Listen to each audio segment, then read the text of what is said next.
Hey guys, it's Hither Mann. Hope you're well. Okay, so have you heard of the phrase guilty rich? Well, if you haven't, you probably felt it if you were getting successful and then felt bad about it.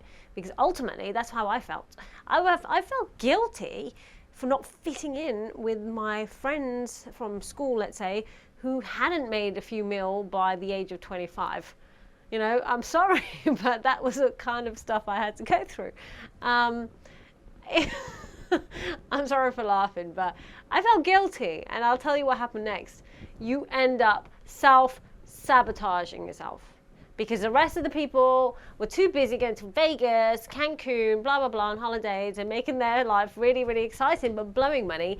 And I was just like, no, I'm not coming because I'm going to just be buying house after house after house. I was in property before, and I was just like cashing in as they were cashing out.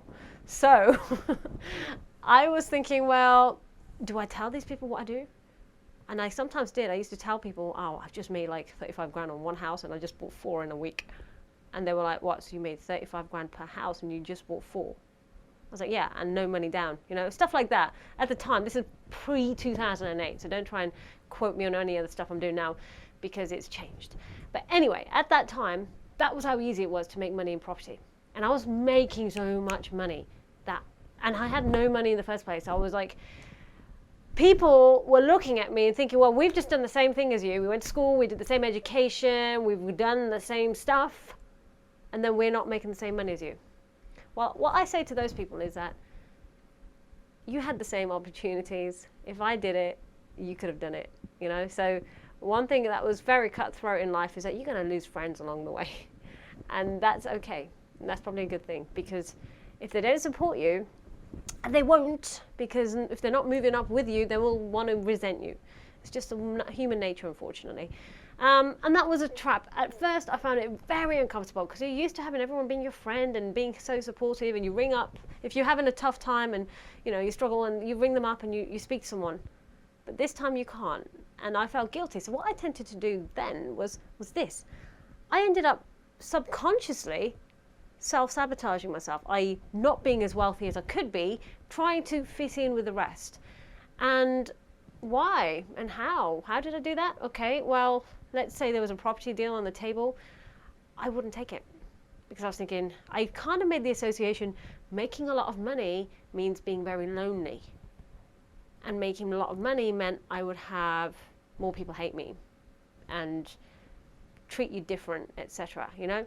So it was a horrible situation. At a young age, you don't understand human dynamics as well as you do. So I kind of, I struggled with it. So now I've learned a lot, and I had to go through like a learning period where you have to like understand, well, why are these people acting the way they do? And the more questions you ask yourself, the quality of the questions you ask yourself will dictate the quality of the answers, and also the quality of your life. So all of this stuff caused me to really question what this was all about, and also made my relationship with money alter.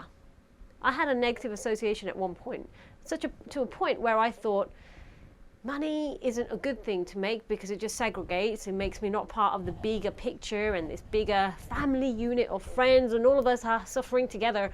No, I don't want to suffer together with you guys. You know, if you guys are the ones I'm talking about, obviously the rest of you, come fly with me to another bigger, better place, yes? So we can get there, and we can do it ourselves. And there are a lot of people, not many, I mean, they always say it's lonely at the top, yes, but there are still some very cool people out there. So it's not lonely, it's just that the masses, I'm not one to be part of the sheep, let's say, okay? So let's go for the top of the pyramid, where you can get fewer people, but extremely amazing people with great charisma, with great personalities, with great vision. You only need about 4 or 5 of those people to replace about 100 of the other mediocre. So my answer to anyone who says, well, how do you cope with being wealthy? That's how you cope. By knowing that it's something that you've got to go through yourself, it's a journey for yourself. Appreciate the quality in life. It's not about quantity in terms of people, it's a quality. So you are going to lose friends along the way. That's okay, but this is part of the success journey. So look at the association of wealth. So understand how you think of money and making money and success If it has anything that is self-sabotaging you, you must fix that, because it will stop you from being very wealthy.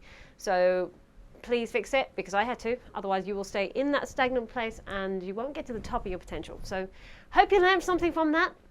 In the meantime, I'll see you soon.